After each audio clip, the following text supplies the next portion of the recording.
In 1988, Trooper Daniel Whitaker radioed in a routine traffic stop. His voice cut off mid-sentence, and he was never heard from again. No struggle, no blood. Just an idling cruiser and silence. For 12 years, the case grew cold, buried under paperwork and fading hope until a construction crew unearthed a rusted police van, sealed shut, hidden beneath 10 feet of dirt. Inside, a torn uniform, shattered bone, and a confession letter taped to the dash. It spoke of revenge, betrayal, and the trooper who knew too much. The night was quiet in a way that felt staged too still, as if the world itself had stopped to listen. A stretch of highway in rural Wyoming lay beneath a thin veil of mist, the kind that rises from the ground like breath from a sleeping mouth. Headlights drifted through the darkness, slicing through nothing and illuminating everything all at once. At 11:47 p.m. on a Wednesday in 1988, Trooper Daniel R. Whitaker radioed in a routine traffic check near mile marker 237. The call was calm, professional. Then, it cut off mid-sentence. No distress, no raised voice, no warning. Just silence. Before we dig deeper into the truth behind a buried police van, a silenced trooper, and the cover-up that kept him hidden for 12 years, take a moment to like this video and subscribe to the channel. Your support helps us keep telling the stories others tried to erase. Every click brings these forgotten voices one step closer to justice. It's a simple gesture, but it means the world to us. Thank you. A hum of static where a man used to be. Dispatch tried to raise him again. Once. Twice. Nothing. A cruiser was sent to his last known coordinates. They found his patrol car pulled neatly to the shoulder of the road, emergency lights still flashing in slow, steady rhythm. The driver's door was ajar, like someone had stepped out and never returned. His hat sat on the passenger seat. His service weapon remained holstered. The radio continued to emit soft static, a ghostly breath filling the space between seconds.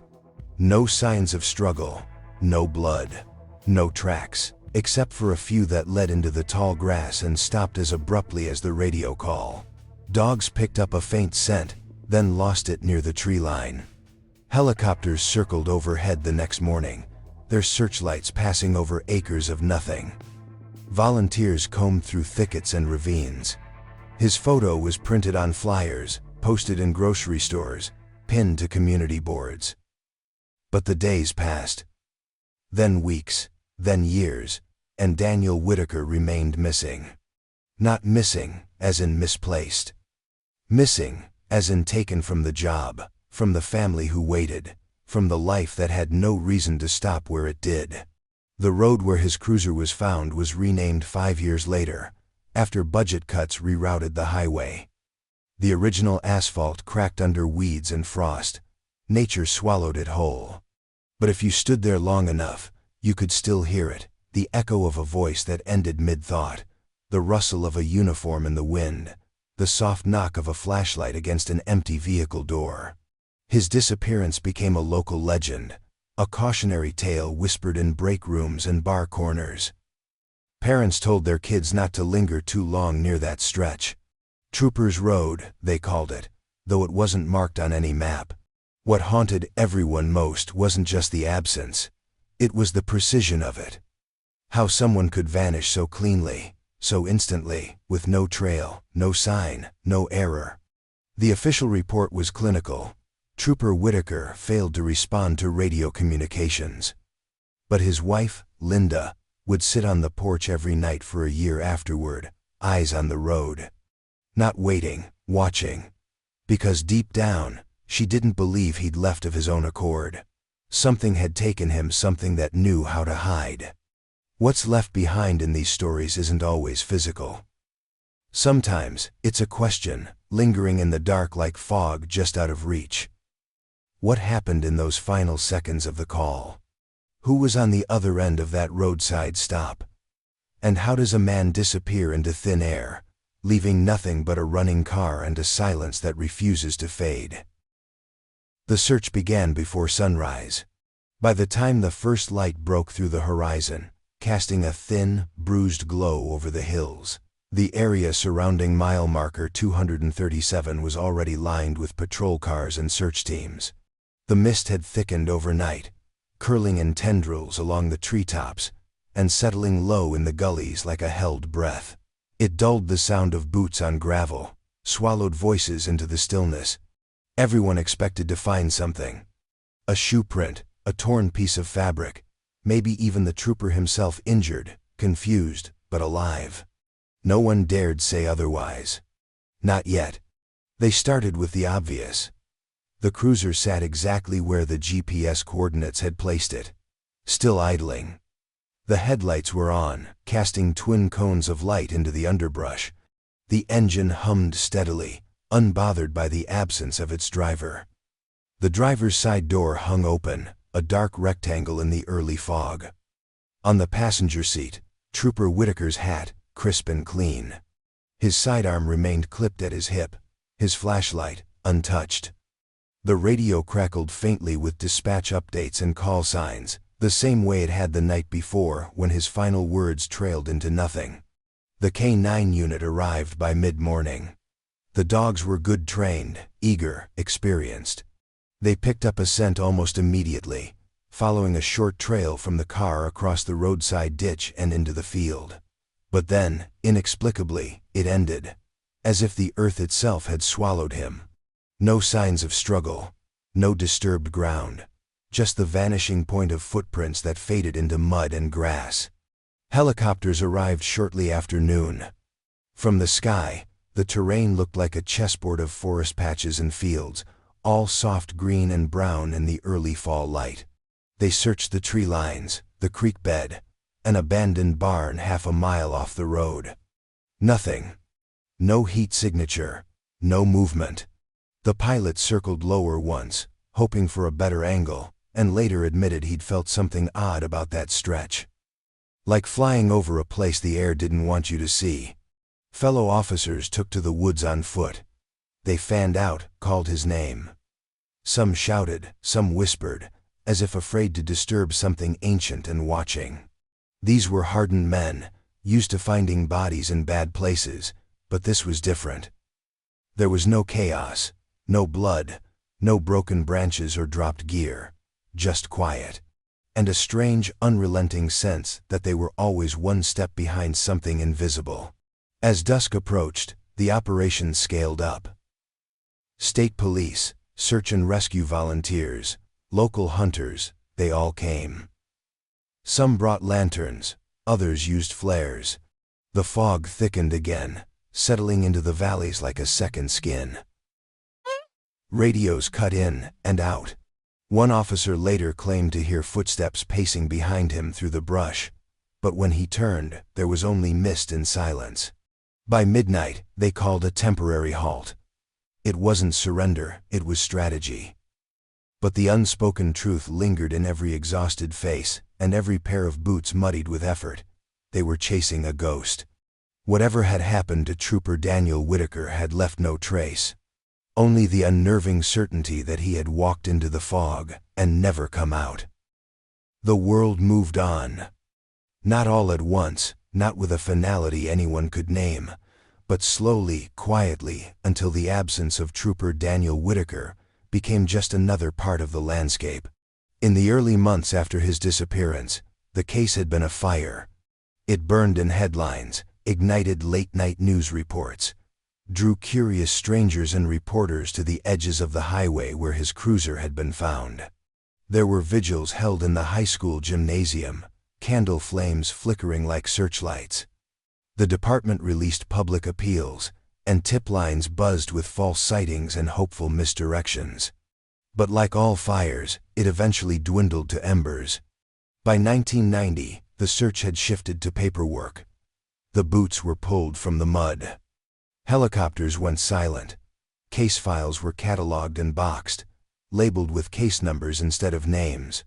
The flyers once tacked to bulletin boards had been peeled down, faded to beige shadows on cork. The photograph of Daniel, once pinned beside the dispatcher's desk, now hung crooked in a forgotten hallway of the station. The color washed out beneath years of sun through dusty glass. His smile, modest, professional, looked more like a memory than a man. Every September, on the anniversary of his disappearance, Linda Whitaker drove the long road alone. She parked just shy of mile marker 237, sometimes in the same spot where his cruiser was found.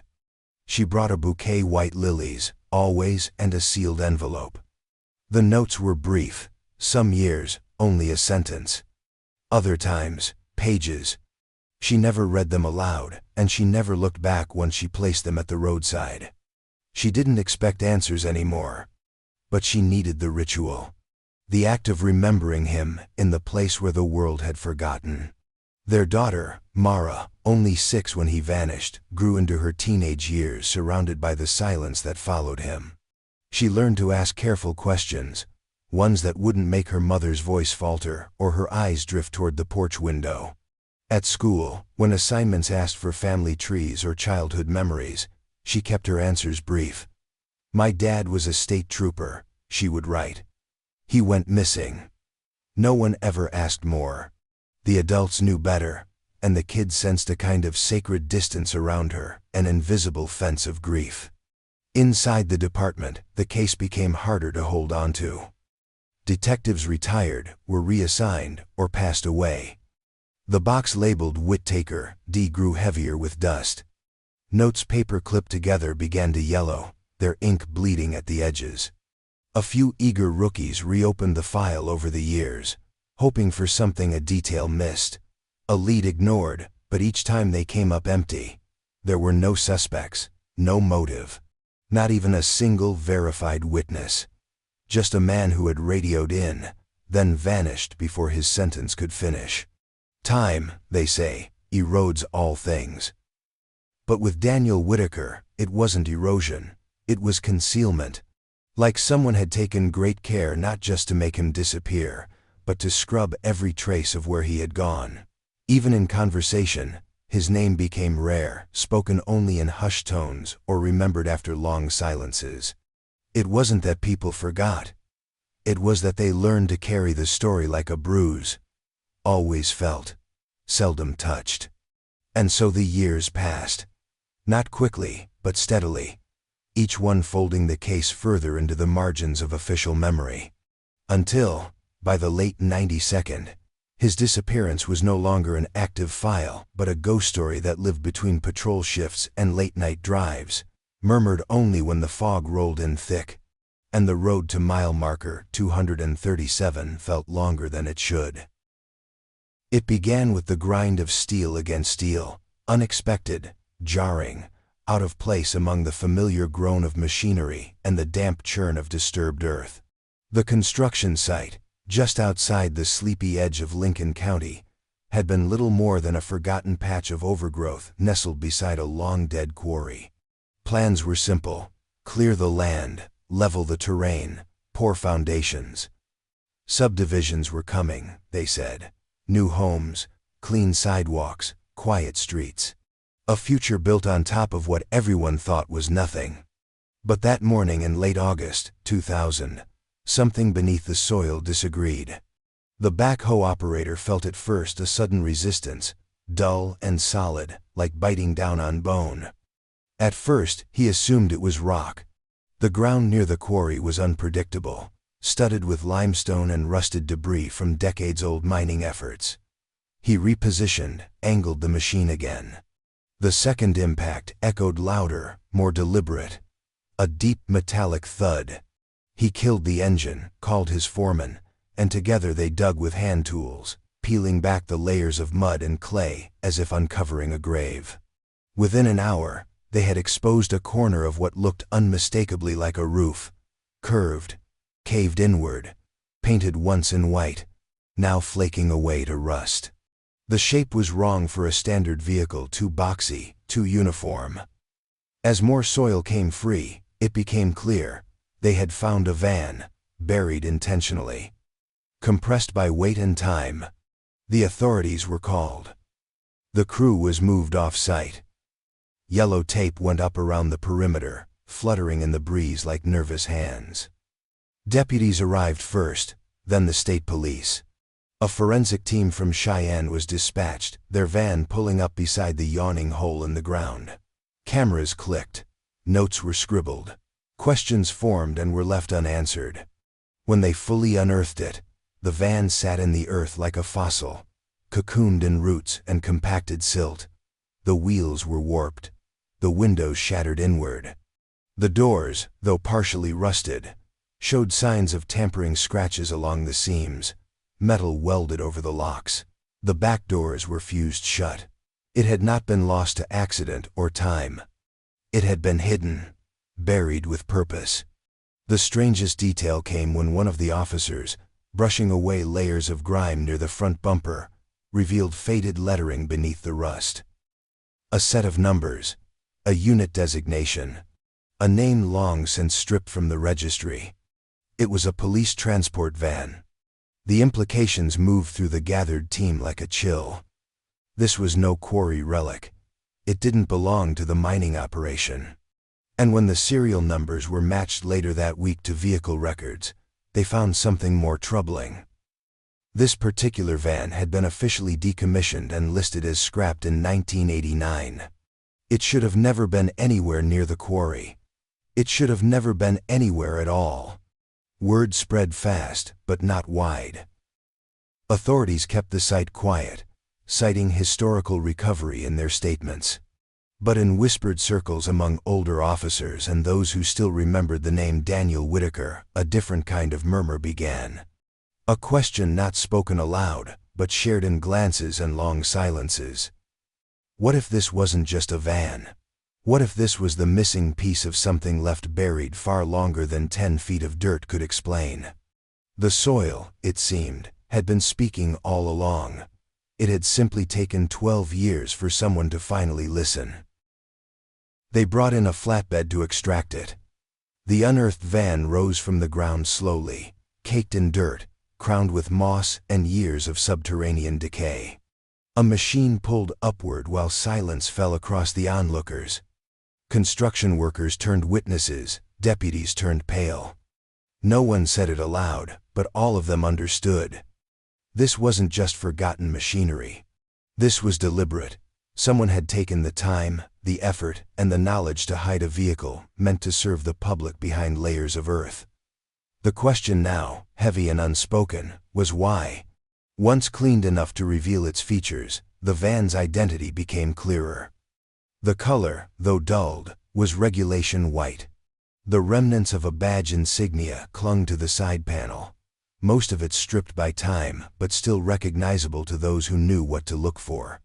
Inside the wheel wells and along the doors, the van bore serial numbers linked to a specific fleet used by the state police in the late 82nd.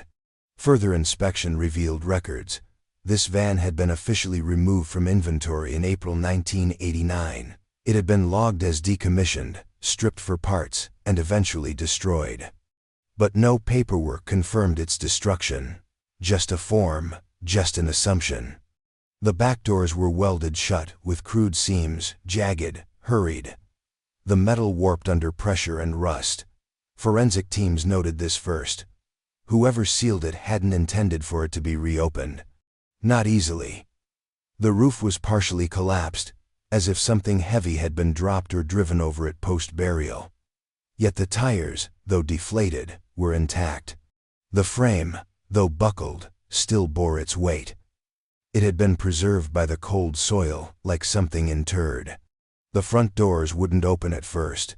Rust had fused the hinges, and even after hours of careful work with tools and torches, it took a crowbar and collective strength to pry them apart. When they did, what lay inside was dust-covered but unmistakably official. A sealed dashbox, standard issue, and empty. Glove compartment shattered, wires dangling like exposed nerves. The front seats had been removed entirely. Bolted plates left behind as silent witnesses to some dismantling done long ago. No driver's ID, no records, no logs. On the floor between where the seats had once been, someone had scratched something into the metal. Not letters, not words, just a shape almost childlike in its simplicity. A circle intersected by a jagged line. No one on site recognized it. Some thought it a personal mark, others thought it a warning. By the time the van was hauled away, the mood on site had curdled into dread. This wasn't forgotten history, it was buried intent. Someone, over a decade ago, had taken a vehicle trusted to carry the accused, the vulnerable, the dangerous, and hidden it beneath a place where no one was ever supposed to look. Not an accident. Not a fluke, a decision made in shadow. The officers who'd been on the force long enough to remember Daniel Whitaker didn't say much. But later that night, when they pulled the photos from the van's side markings and compared them to old archives, the match was clear. This van had been part of Troop B's regional fleet, the same one Whitaker had worked under, the same unit from which he vanished. The silence returned like a closing door, and somewhere beneath it all, a question remained sealed behind welded metal and forgotten soil. What else had this van been asked to carry? The van was delivered under escort, its rusted frame wrapped in tarps, as if shielding it from the world, or perhaps protecting the world from what it carried. At the state forensic compound, they set up a contained workspace, sealed and monitored, with every inch recorded and documented. No assumptions, no shortcuts. The vehicle had spent over a decade beneath the earth, and whatever secrets it held would now be unearthed with surgical precision. The welding on the rear doors was more than symbolic. It was a barrier not just of steel, but of intent. It took a full day to cut through. Sparks flew, casting brief flickers of orange against the hollowed van. When the last segment gave way, the doors creaked open on a space too small to contain what it did, the weight of silence thick enough to be felt. Inside, the air was stale and suffocating, trapped for years in a box that had been buried like a coffin. The interior had once been lined with reinforced benches and steel mesh partitions standard for transporting prisoners, but time had not been kind. Most of the metal had rusted to jagged ruin. The ceiling sagged inward from pressure, and the floor was layered in dirt, mold, and something else. Something darker. It was the forensic photographer who first spotted it, partially tucked under the collapsed mesh near the back corner, a uniform, folded, but not neatly. Its fabric was mottled with soil, its patches barely visible beneath decay. But the nameplate was still legible, barely etched into the corroded brass, D. Whitaker. One sleeve had been torn at the shoulder, exposing the frayed lining like a wound. Nearby, under a rusted loop of chain, were what appeared to be human remains. Bone fragments, not whole but shattered, as if broken before burial or crushed under the weight of earth and steel. There were too few to speak of certainty, but enough to raise questions with grim clarity. One tibia, partial, a portion of jaw. Vertebrae. Small, broken parts of a man who had once walked into fog and never returned. But it was the badge that froze the room, not because it was unexpected, but because of where it had been placed deliberately set atop the floor mat, almost like an offering. The leather holder had long since rotted away, but the badge itself, though tarnished, gleamed faintly. Its center had been scored with something sharp, a single, purposeful slash across the number. An erasure, a warning. Then came the envelope, found not in the back, but up front, duct taped to the underside of the dashboard. A white standard letter size, sealed with aged yellow tape, its corners softened by time. On the front, a single word in smudged ink, confession.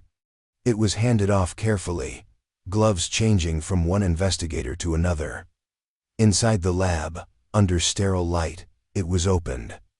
The paper inside was brittle, handwritten in tight, anxious script. The contents would not be shared publicly for another month, but within the room, as the words were read, a stillness settled that no one dared to break. The letter spoke of guilt, of choices made for the good of the department. It referenced a cleansing and the trooper who saw what he shouldn't have. It did not name names, it did not confess with clarity. But it implicated. It cast shadows into old corners, hinted at buried truths that had never truly died. As the evidence was catalogued, one thing became clear. This van had not merely hidden a crime, it had preserved it. And now, the past had clawed its way back to the surface, dressed in a uniform and speaking through bones. The paper was brittle to the touch, its edges curling inward like the slow decay of a secret left to rot. The ink, though faded, had held pressed deep into the grain by a hand that had written not with urgency, but with deliberate weight. The letter had been preserved, protected in its envelope, sealed and hidden beneath the dash of a van buried beneath 10 feet of soil. Someone had wanted it found. Eventually. But not too soon. The heading was brief. A date. The 12th of April, 1991. 3 years after Trooper Daniel Whitaker vanished. No name followed. No signature. Just the slow unraveling of a mind both careful and unraveling. The first line began with a declaration of guilt, but not in the way one might expect. "There is no justice in silence," it read. But silence is all we had left once he opened his mouth. The tone was cold, almost analytical, as if the writer had detached themselves from the story they were telling. Throughout the pages, the writer referred to themselves not as "I," but as "he," a narrative mask worn to keep distance from what had been done. He believed it was duty, one line noted. The trooper, he thought, exposing the infection would cure it. He didn't understand that some things grow in darkness because they have to. Because daylight kills too much, too fast. That trooper, it became clear, was Whitaker. The writer never named him outright, but the references were unmistakable. A patrolman with too many questions, with a file of notes, with complaints sent up the chain and quietly buried. A man who didn't know how to stop digging. The writer described a cleansing, not of blood, but of weakness. He was going to tear it open. He didn't know what he was standing on. He thought it was rot. It was structure. There was bitterness in those lines. A belief that Whitaker's truth-telling wasn't bravery, but betrayal. That to pull on one thread of corruption was to risk unraveling an entire order, one that some were willing to protect at any cost. Then, a chilling passage. They chose him. He made it easy. Alone, predictable. Always wrote things down. Thought facts were shields. There was no remorse in that sentence. Just clarity. A decision made and executed. The implication that Whitaker's isolation, his rigid sense of justice, had sealed his fate long before the dirt ever touched the van. The confession wavered at times, growing more disjointed. Paragraphs blurred into run-on thoughts. They said it would be quick, that he wouldn't feel it, but the look in his eyes he knew. Even then, even in the dark, he didn't beg. That's what haunts. For a moment, the third person slipped. The pronoun shifted. I saw it. Then the mask returned. The wall reassembled. No one in the room spoke when the letter was read aloud. No one moved. The air grew heavier with each word, not just because of what it revealed, but because of what it left unsaid. There were no names, no dates beyond the header, no direct accusations.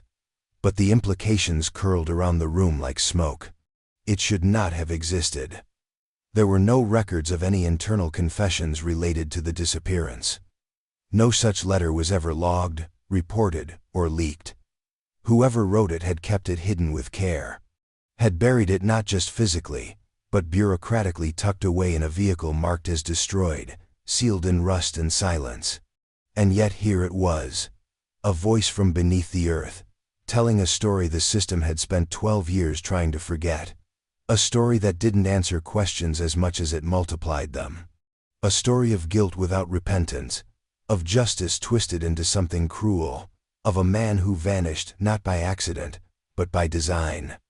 A design sketched in shadow, and signed only with silence. Before he disappeared, Daniel Whitaker was considered dependable to a fault. He followed procedure to the letter, spoke with measured words, and never cut corners, not even the ones that everyone else did. He was respected, if not always liked. A man whose presence in a room made others lower their voices, made their conversations trail off mid-sentence. At the time, it was chalked up to his rigidity, his black and white sense of right and wrong. Only later did people wonder if it had been something more, if they'd sensed that he was watching, documenting, assembling pieces they hoped would never fit together. It was a clerk, long retired by the time the van was unearthed, who remembered the sealed envelope. A formal complaint filed late in the summer of 1988, typed and printed on Whitaker's personal typewriter. It had arrived without fanfare, routed through the internal system like dozens of others. Only this one hadn't been addressed to the station captain. It had been sent to the Office of Internal Affairs in Cheyenne, bypassing the usual chain of command. An oddity. The complaint vanished into the system not long after, unarchived, unacknowledged. Years later, after the discovery of the confession letter, that complaint was traced through old logs. A single copy had survived, misfiled in a box marked Anonymous Tips, Unverified. It wasn't anonymous. It had Whitaker's name on every page. In it, he laid out something quietly damning.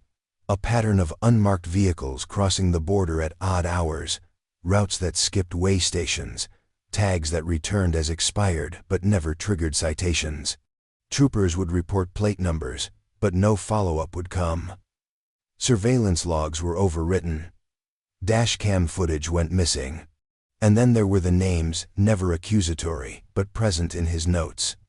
3 fellow officers mentioned more than once, not directly implicated, but adjacent to anomalies.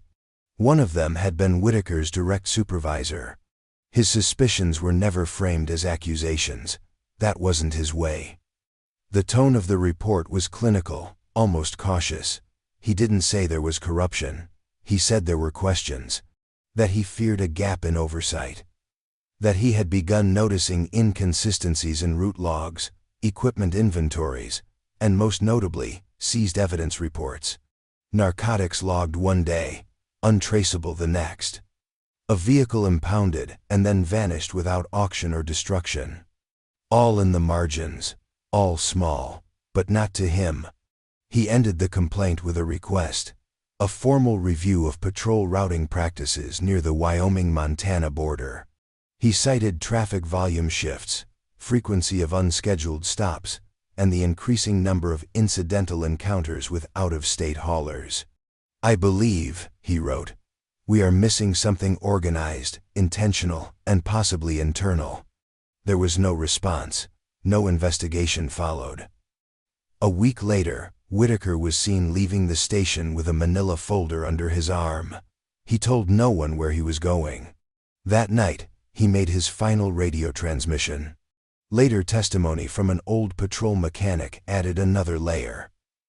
Whitaker had requested copies of decommissioned vehicle logs. Said he was researching something for a training module.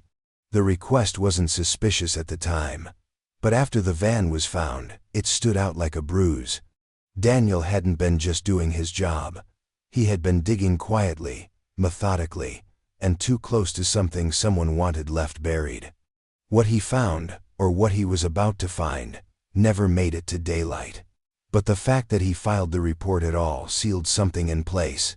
A motive, a trail of fear disguised as procedure.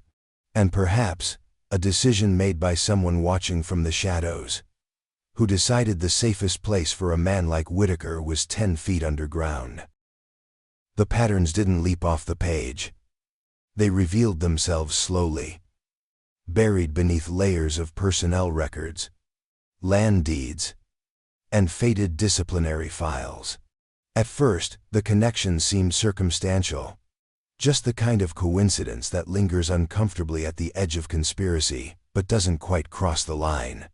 But over time, the lines began to converge, and what emerged was a shape that was too symmetrical to ignore. Not a smoking gun, but a circle. Quiet, closed, self-protecting. Of the 10 officers regularly assigned to Trooper Daniel Whitaker's unit in 1988, 3 stood out. All of them had either worked directly with Whitaker or were named in his now recovered internal complaint. Their careers followed a similar trajectory in the aftermath of his disappearance: early exits, muted send-offs, vague reasons. One retired, just shy of 20 years, citing family health matters that no one could verify. Another transferred to a desk job out of state and stopped responding to department communications less than a year later. The third died in 1994, in a single car crash on an empty highway. His body burned beyond recognition when his vehicle struck a tree and caught fire. The official cause? Fatigue. No investigation followed. At the time, none of these events had drawn attention. People come and go, officers burn out, accidents happen. But in the light of the van's discovery and the confession letter's strange half-confessions, these exits seemed less like fallout and more like severed threads cut before they could lead anywhere. One officer in particular, Sergeant Alan Croft, had been Whitaker's immediate superior. They had shared overlapping patrol routes, briefings, and even desk space. In his personnel file, Croft was described as well-liked, even-keeled, trusted by junior officers. No disciplinary actions, no complaints. But tucked into a county land record, a small detail changed everything. In June of 1989, just months after Whitaker's disappearance, Croft purchased a parcel of land near the old quarry, undeveloped, inaccessible by road, surrounded by thickets and brush. The purchase raised no flags at the time. Many officers supplemented income through property investment. But the timing, the location, and the fact that this was the exact stretch of land where the buried van would be discovered over a decade later cast the transaction in a darker light. Croft never built on the land, never filed for a permit. According to county records, he visited the property exactly 3 times in the 3 years he owned it. Then, in 1992, he sold it off quietly to a shell company. Later linked to a regional trucking firm, one with loose ties to suspected narcotics routes flagged in Whitaker's report. That company dissolved in 1995. The land remained untouched until the year 2000, when bulldozers unearthed the van sealed in dirt like a coffin. When investigators re-examined Croft's file, more red flags surfaced. In 1988, he had taken unexpected leave the same week Whitaker disappeared. No reason documented. Just 2 days logged as administrative rest.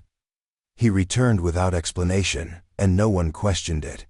It became increasingly clear that Whitaker hadn't simply vanished. He had walked into something deliberately, unknowingly, fatally. A structure not of chance, but of design. An inner circle made not of criminals hiding behind masks, but of uniforms and badges, bound not by oath, but by a silent understanding that some truths, once uncovered, had to be buried again, this time deeper, with steel, with cement, with silence. And the man who once owned the land where the van was found? He died of a stroke in 1999. Just 1 year before everything came clawing back to the surface. The investigation turned inward with a hesitance that felt like guilt.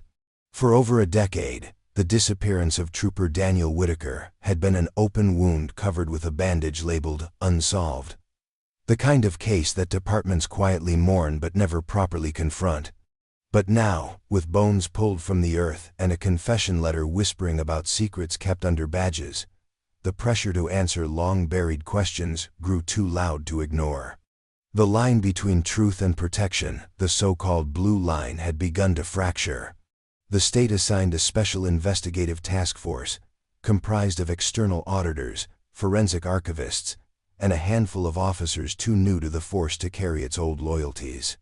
Their first step was to trace Whitaker's complaint, the one rediscovered in a mislabeled box, the one that named patrol patterns and hinted at something organized hiding inside the cracks of routine. That complaint had never been logged into the formal chain. There was no case number, no follow-up. It was a ghost file, its only surviving copy rescued by chance. And as they began to dig into the administrative layers that surrounded it, they found more like it. Not exact matches, but shadows, memos written, dated, initialed, but never entered into the system. In a locked cabinet in the station's long-forgotten basement archive, an intern stumbled upon a cache of documents. Faded interoffice envelopes, handwritten notes, copied vehicle logs, none of it digitized, none of it flagged. Among them was a memo dated 3 days after Whitaker's last transmission, signed by Captain Lorne Mallory.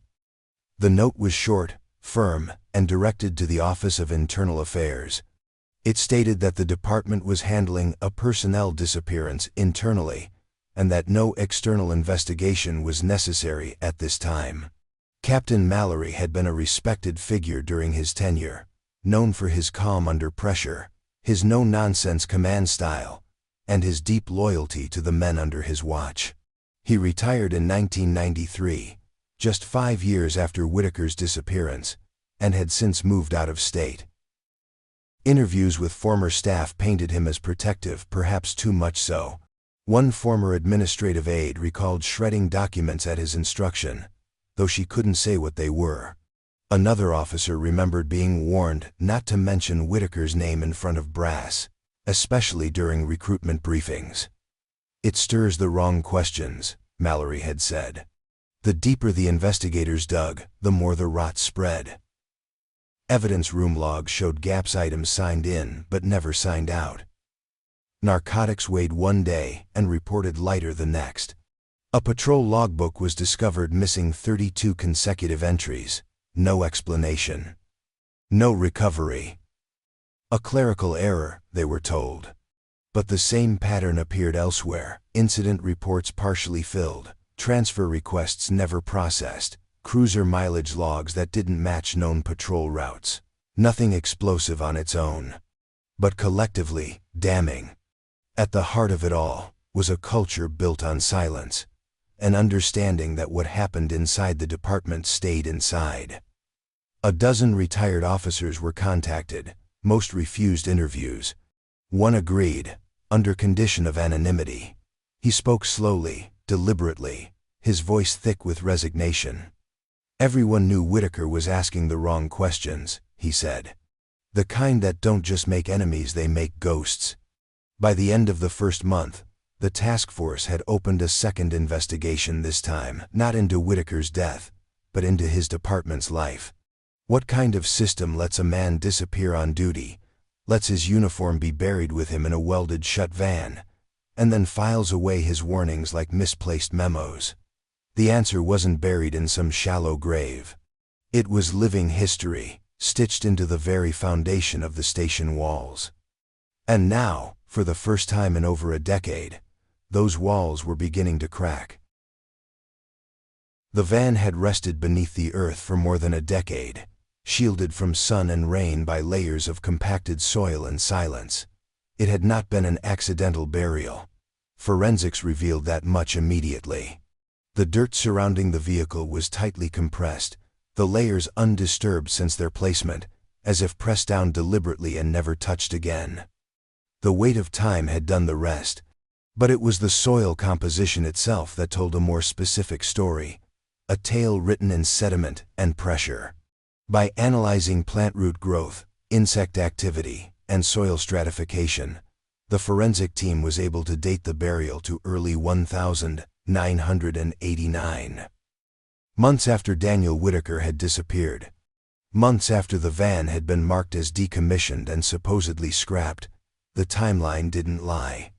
Someone had used a vehicle meant to disappear and given it a second life as a tomb. The damage to the roof, once assumed to be a result of natural collapse, was found to be consistent with the weight of a construction vehicle, something large enough to cave metal but not pierce it. The entire scene was methodical, cold, intentional. The grave wasn't dug in haste. It had been measured, concealed beneath a plot of land that would remain untouched for years. A land parcel owned briefly and quietly by a man who knew the department's blind spots better than anyone. Luminol testing revealed faint traces of blood along the van's interior walls, too degraded for DNA, but consistent with blunt force trauma. No bullet casings, no signs of gunfire. This wasn't an execution in the traditional sense. It was cleaner, more clinical. The work of someone who wanted a body never found and a story never told. The most damning evidence came from within the cabin. Though weather and rust had degraded most organic traces, the forensic team lifted a partial fingerprint from the van's interior door handle. It was preserved in the microgrooves of the corroded steel, too faint to lift with powder but revealed through advanced chemical treatment. The print was run through the state's historical archives and returned a match. Sergeant William Avery, retired 1991. Deceased 1999. He had served with distinction, earned commendations, and left behind a reputation of quiet dedication. But none of those commendations mentioned his connection to Daniel Whitaker, or the fact that he was one of only 3 officers listed on the van's decommissioning report. Investigators turned over Avery's personnel file, and there it was again: patterns. Leave taken abruptly in March of 1989, no documentation of why. He returned a week later and never spoke of it. That same week, land movement was reported near the quarry, blamed at the time on frost heave. No one questioned it, because no one wanted to. The compression analysis revealed something else. At least 2 distinct footprints had been left during the burial process, overlapping in the soil matrix. 2 people, 2 sets of hands sealing the van. One fingerprinted, one still unknown. But Avery had taken his silence to the grave. He died of a heart attack in his sleep, at home, alone. His name had never surfaced in connection with Whitaker before. But now it hovered like smoke over every page. A man trusted, decorated, and quietly complicit. The van, once a tool of justice, had become a mausoleum. A vessel for a crime that was never supposed to see daylight again. But daylight had found it, and with it came the slow, relentless unraveling of what those 2 men had buried together: not just a body, but the illusion of integrity. One fingerprint at a time. At first, the confession letter was treated as a curiosity, haunting, yes, but unverifiable. It bore no signature, no direct admissions, only veiled references and cryptic phrasing that danced around the truth like smoke in a locked room. It could have been written by anyone, investigators said. A prank, a misdirection, a dying man's delirium. Until someone noticed a word. Not just any word, but one so specific, so strangely out of place, that it sparked a flurry of quiet panic in the evidence room. The word was Riverglass. Buried halfway through the letter, it appeared in a line that read more like a riddle than a confession. He thought Riverglass was just a checkpoint, just another detail to put in his report. But Riverglass was never a place. It was a door. No one on the investigative team recognized the term. It didn't match any known operation. It wasn't a code used in official patrol jargon. But the word stuck in the mind of one archivist, who had been combing through Daniel Whitaker's old field notes, scanned and archived only recently. It appeared twice in Whitaker's reports. In both instances, Riverglass had been used not as a location but as a reference. Vague, carefully placed in quotation marks, almost like a warning to himself. Observed unmarked van pass Riverglass at 0200 hours, no radio call filed, he wrote in one. In another, dated just weeks before his disappearance, he scribbled in the margin of a vehicle impound form, "Check this route. Could be linked to Riverglass. Keep quiet for now." The realization struck like thunder. Whitaker had coined the term, a personal code to mark something he hadn't yet proven, but had seen enough to fear. It wasn't a location. It was a name he'd given to a pattern. A route. A channel through which something illicit moved under the radar of official oversight. And someone else had used that same word in the confession letter years later, long after Whitaker's voice had been silenced. That was no coincidence. Suddenly, the letter was no longer an anonymous oddity. It was the echo of someone who had once read Whitaker's notes. Someone who had access to his reports, to his suspicions. someone who either worked alongside him or had been the subject of his quiet investigations. It was a thread, and once pulled, it began to unravel everything. Further scrutiny of the letter revealed more subtle connections. Phrases mirrored language Whitaker had used in his reports. Structural rot, untraceable cargo, blind entry. They were terms too particular to have come from chance. They pointed to someone embedded in the machinery. Someone who understood the language of procedure and manipulation. A colleague. Maybe even a superior. Investigators began cross-referencing handwriting samples, focusing now on a smaller list of individuals with known access to Whitaker's files. Some had since died. Others had disappeared into private security work, unreachable. A few had simply vanished into retirement, their names tucked into departmental history like footnotes no one thought to read. But whoever wrote the letter hadn't wanted absolution. They hadn't even wanted justice. They wanted the truth to rise only when it was safe for them to be gone. And that, more than any line in the letter, was the most telling detail of all. The name didn't appear in the signature. It lived in the margins, hidden in Whitaker's quiet shorthand. Echoed in the voice of someone who had once read those margins closely enough to know the language. Someone who realized, too late, that the man they buried had left breadcrumbs even in silence. Riverglass wasn't just a code, it was a mirror, and now, for the first time, someone was looking into it. The tape was discovered by accident, as most of the important pieces in this case seemed to be. A mislabeled box in the back of an old filing room, buried beneath outdated training manuals and surplus patches from long-defunct precincts. The label read, EV, Train in .88, a vague, bureaucratic scrawl, likely mistaken for routine instructional footage. It had sat there, ignored, for over a decade. No one had thought to catalog it properly, let alone watch it.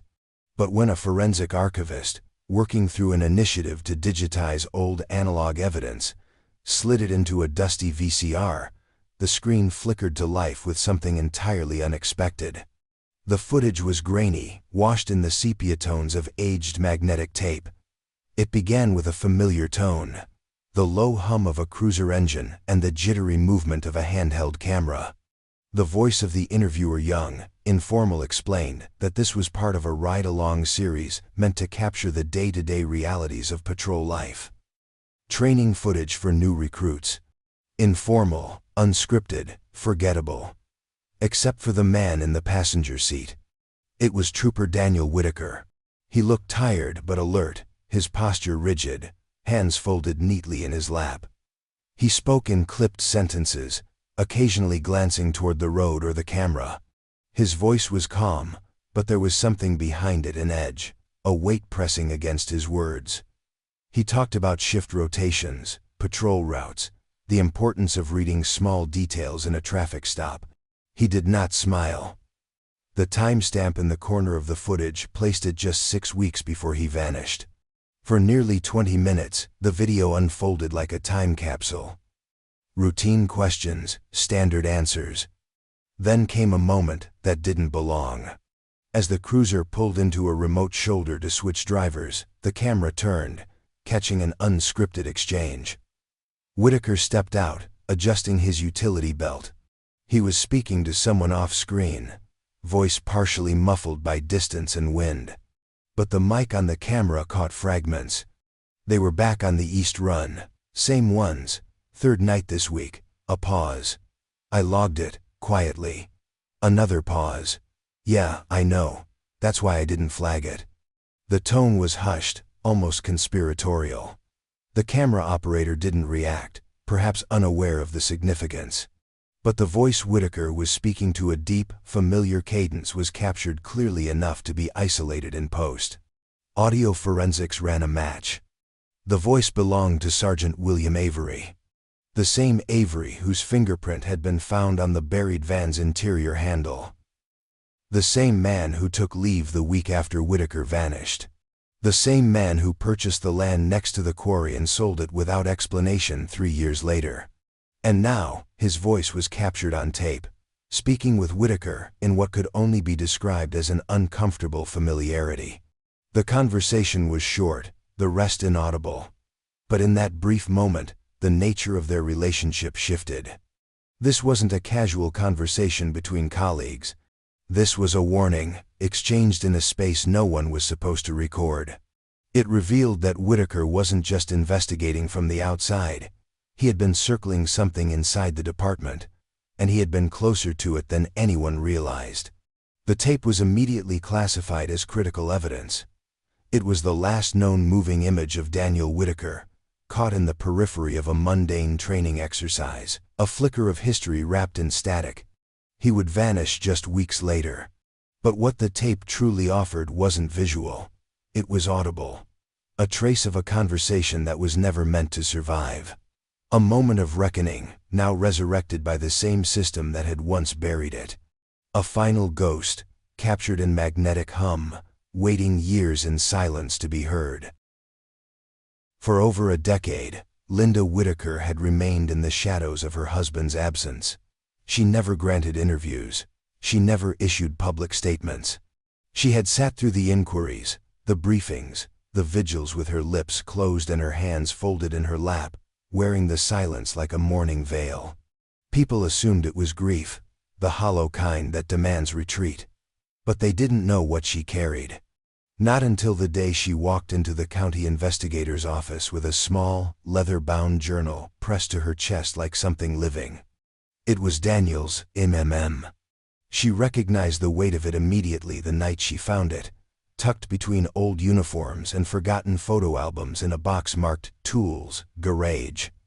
She had never seen it before, not during the years he was alive, not during the years after he vanished. It had been hidden deliberately, sealed in plastic, protected from time. When she opened it, the scent of oil and dust rose like breath from the past.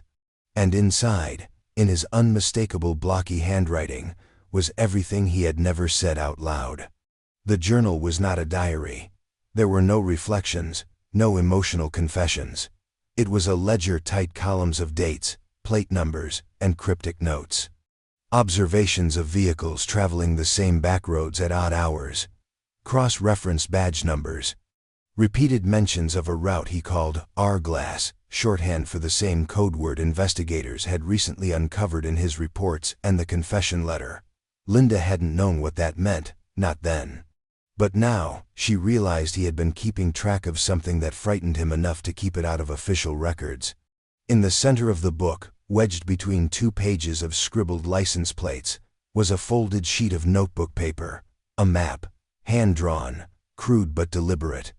It showed a stretch of state highway, an old patrol sector. There were 3 X's marked in black ink along certain bends in the road, blind spots, maybe, or transfer points. But one mark stood out. A red circle, pressed down hard enough to bleed through the page. She pointed to it when she handed over the journal. "That's where they found the van," she said. The location matched exactly the retired quarry site where Daniel's uniform, bones, and badge had been discovered. Years before the land was disturbed, years before the world began asking questions again. Daniel had known, maybe not everything, maybe not who, but enough. Enough to know something had been buried long before the earth was ever broken. The journal also contained names. Some were familiar officers who had since resigned or passed on. Others were more obscure, scribbled only once or twice, tied to scattered incidents that had never made it into official logs. There were notes in the margins. Follows Avery's shift pattern. Look into summer 1986 missing impound paperwork.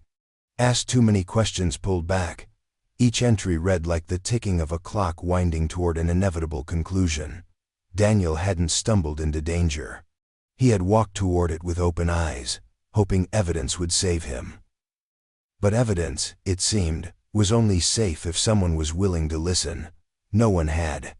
Until now. Linda's voice didn't crack as she handed over the ledger. There were no tears, just exhaustion and relief. "He didn't tell me because he thought it would protect me," she said. "But secrets don't protect, they just wait, and then they bury you." She left the journal on the table, the crude map still open to that red circle. A target, a warning, a truth scratched into paper by a man who knew he might never get the chance to explain it out loud. Now, finally, someone was listening. The theory crept in like fog under a door, quiet at first, almost absurd, the kind of thing you'd expect to be discarded with a scoff. But the deeper the investigators looked into the circumstances surrounding the van, the more that absurdity began to harden into possibility. What if the plan hadn't been to bury just one body? What if the van was supposed to carry two? The timeline left room for it. The soil analysis around the burial site had long confirmed that at least two people were present during the interment. Two sets of footprints, faint but distinct. One belonging to Sergeant William Avery, whose fingerprint was found on the van's interior. The other remained unclaimed, partial, obscured by weather and time, but suggesting someone of similar weight and build. There had always been the assumption, two men buried the van. But what if that wasn't the full story? What if only one of them had intended to walk away? Then came the inconsistencies. The remains recovered from the van had never been fully complete, fragmented bones, degraded from time, pressure, and environment. Forensics had cataloged what they found. Vertebrae, a portion of the jaw, a partial tibia. But even as they matched up with known injuries and physical records of Trooper Daniel Whitaker, there remained a whisper of doubt. The DNA sample taken had been degraded, processed from bone marrow on the very edge of viability. It returned a match close, but not without statistical noise. Close enough to assume. Not close enough to confirm beyond every shadow. Someone on the investigative team asked it aloud for the first time. A single sentence that changed the entire rhythm of the case. What if it isn't him? The implications were staggering. If Whitaker wasn't in the van, who was? And if he wasn't the one buried, then where had he gone? The confession letter complicated things further. Its language, riddled with ambiguity, never explicitly said who had died. It referred to the trooper, but not by name. It described a man silenced, a problem erased, but the descriptions were vague enough to cast doubt. Maybe that had been intentional. Maybe the letter's author had known someone would eventually find it, and had written it to mislead, to misdirect. For the first time, the idea that Whitaker had escaped surfaced not as fiction, but as a viable theory. Perhaps he had fought back. Perhaps someone else had died in his place. Someone he'd been meeting. Someone who knew too much. A second victim, buried and mistaken for the trooper whose disappearance had haunted a generation. The state crime lab began a new round of DNA testing, this time using more advanced mitochondrial techniques and cross-referencing samples with surviving family members. Linda Whitaker provided a second sample, along with one from their daughter. Weeks passed. Files remained open. The van, now stored in a forensic container, became less a tomb and more a riddle in steel. The questions clawed at the minds of everyone involved. Had the wrong man been mourned? Had the real Whitaker disappeared into some darker anonymity, either in fear or in forced exile? Or had the system simply made the kind of mistake that history quietly builds its tragedies upon? Two graves had been dug that day. One was the van itself. The other was truth buried not by soil, but by assumption. And now, both were beginning to open. The call came in on a Thursday morning, quiet and unsentimental. Just a voice on the line, clinical and composed, relaying the final results from the state crime lab. After months of renewed speculation, of wondering if the truth might twist itself one last time into something stranger or more merciful, the answer was definitive. The remains found in the van, the shattered vertebrae, the partial jaw, the thread of marrow pulled from bone belonged to Trooper Daniel Whitaker. No ambiguity, no margin for error. The test had been conclusive. The man who vanished in 1988 was the same man buried under 10 feet of dirt in a van that should not have existed. The air went out of the room when the news was shared. Not because it was unexpected, but because, deep down, everyone had wanted the mystery to be bigger than the truth. There was something strangely easier about believing Whitaker had escaped, that he had somehow outmaneuvered the people who wanted him gone. The idea that he was still out there, perhaps living under a new name, perhaps watching from the shadows, had become its own kind of comfort. But the science had no use for such fantasies. DNA doesn't lie. And in this case, it didn't flinch. What followed was not the relief of resolution, but a deeper kind of sorrow. The truth, now finally complete, was simple and cruel. Daniel Whitaker had been murdered, hidden, forgotten, and every system designed to protect him had failed. The van had concealed his body, but it was the bureaucracy that had buried his name. His complaint had been ignored, his warnings dismissed. The paper trail he left behind had been misfiled, misplaced, or destroyed. There was no mistake in how he died, only in how thoroughly the aftermath had chosen not to look. A press conference was held, but it was brief, sterilized by formality. Officials offered their condolences, spoke of reopening dialogue and internal reform. The words came heavy with the weight of legal caution, scrubbed clean of emotion.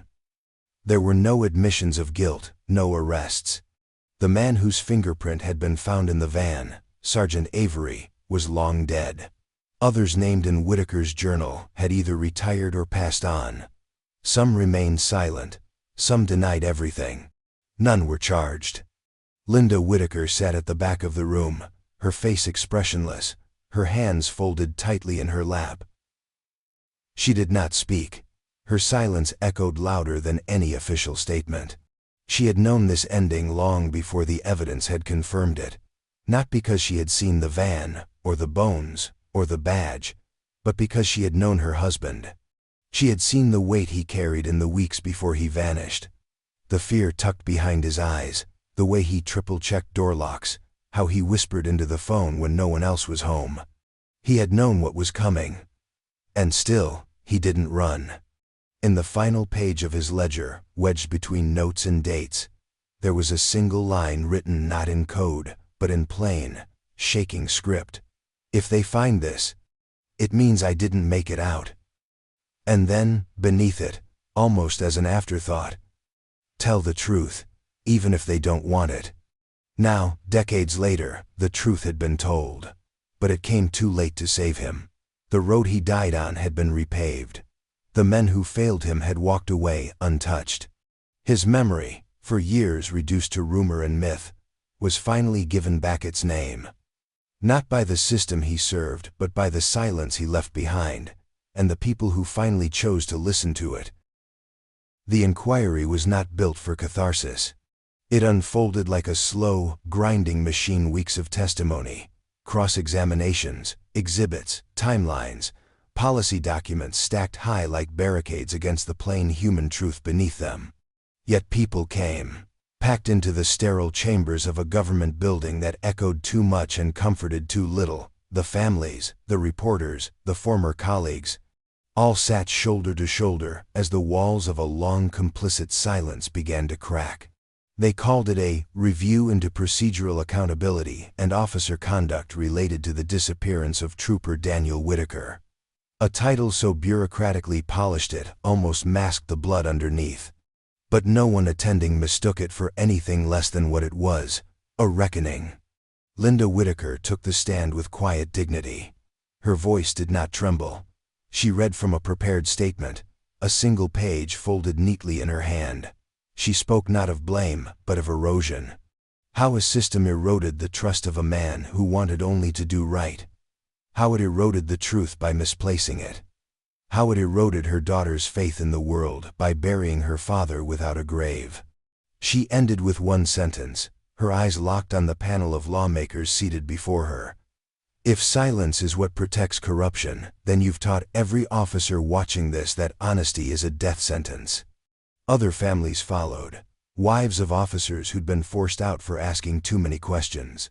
A son of a dispatcher who'd heard something strange in a radio call the night Whitaker disappeared, something she was told to forget.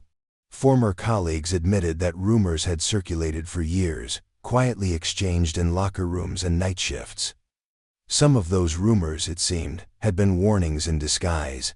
Retired officers were subpoenaed. Some refused to answer questions, others claimed poor memory. One, once a lieutenant, now gray and frail, confessed to destroying 2 memos at the request of a superior, not knowing what they contained, only that they could make trouble. When asked if he believed now that the department had protected its own at the expense of justice, he paused for a long time before saying, "I believe we forgot who we were supposed to protect." Policy after policy was dissected. The lack of oversight for internal complaints, the failure to preserve files, the procedural loopholes that allowed a decommissioned van to disappear without question. No one admitted fault. No one apologized. No charges were filed. The legal thresholds were too high, the evidence too old, the key players conveniently dead. The final report acknowledged serious failings and unacceptable lapses in accountability. But when it came to Daniel Whitaker's death, the official designation remained unchanged, unsolved. Still, something shifted. The department's leadership saw resignations. Promotions were delayed. Public trust, already fragile, frayed further under the weight of uncomfortable truths. Journalists wrote op-eds titled "The Grave in the Van" and "How Many Officers Did It Take to Bury One?" Memorials were held. A plaque was installed near the quarry, funded not by the state, but by private donations. It read only, "Daniel R. Whitaker, Trooper, Husband, Truth-Teller, 1951-1988. The case may have remained unsolved on paper, but the public understood the truth without needing it spelled out. They saw through the carefully worded statements and the legal evasions. They had read the ledger. They had heard the tape. They knew about the fingerprint, the confession, the map, the code word. They knew who had tried to speak and who had tried to bury that voice. No one was convicted. But innocence had long since fled that department. And while the record may not carry the weight of justice, the stain left behind would never be fully erased. It sits behind thick glass now, under dim museum lighting that casts long shadows across its crushed roof and rusted seams. The van, once hidden beneath earth and silence, is now on display in the corner of a law enforcement memorial exhibit. A cautionary artifact. A relic not of heroism, but of everything that festers when truth is left to rot beneath loyalty. Visitors walk past it slowly, some stopping to read the modest placard bolted to the base. It offers the barest of summaries, recovered in 2000. Believed connected to the disappearance of Trooper Daniel R. Whitaker, 1988. Case remains open. But the van says more than the placard ever could. Its body is warped, the frame buckled inward where weight had pressed down with mechanical finality. The paint, once a crisp white, is now a molted blend of rust and earth tones, the colors of time and burial. A single strip of faded police lettering still clings to one side, a ghost of the authority it once represented. Inside, it's been stripped of all forensic residue, no more scent of mold, no dust, no bones. Just silence and steel. But even in its sterilized state, the emptiness inside feels heavy, like it remembers everything. Children pass it by with curious glances. Some adults lower their eyes as they move on. And every so often, someone lingers too long, staring into the dark hollow of the van's cargo hold, as if expecting it to whisper back. The exhibit around it speaks of progress. Panels celebrate reforms, new oversight committees, whistleblower protections. But the van doesn't speak of progress. It speaks of how long injustice can hide. How many hands it takes to keep one truth buried. How easy it is to bury not just a man, but a story under paper, under silence, under years of sanctioned forgetfulness. There is no ceremony around it, no looping video, no reverent music. Just the hum of quiet air and the low shuffle of shoes on museum tile. It stands like a tombstone, not for one man, but for a system that, for years, looked away. Linda Whitaker visited only once. She stood before it without speaking, her face unreadable. When asked later what she thought, she simply said, "It shouldn't be here. It should have never existed." And then she left. Not with closure, but with the same silence that had followed her since the night her husband didn't come home. For some, the van is a symbol of betrayal of what happens when brotherhood becomes blindness. For others, it's a reminder that even those sworn to uphold justice are capable of hiding it. That not every grave has a headstone, that some ghosts ride in silence for years before the dirt gives them back. And so the van remains, quietly rusting behind its glass enclosure, untouched by time now, but forever marked by it. A monument not to the past, but to the questions that still linger beneath it. Because the truth wasn't just buried in that van. It was buried in policy, in fear, in the soft handshakes behind closed doors. And if one man could vanish so completely, only to be found by accident 12 years later, then we must ask, how many more are still beneath our feet, waiting to be found?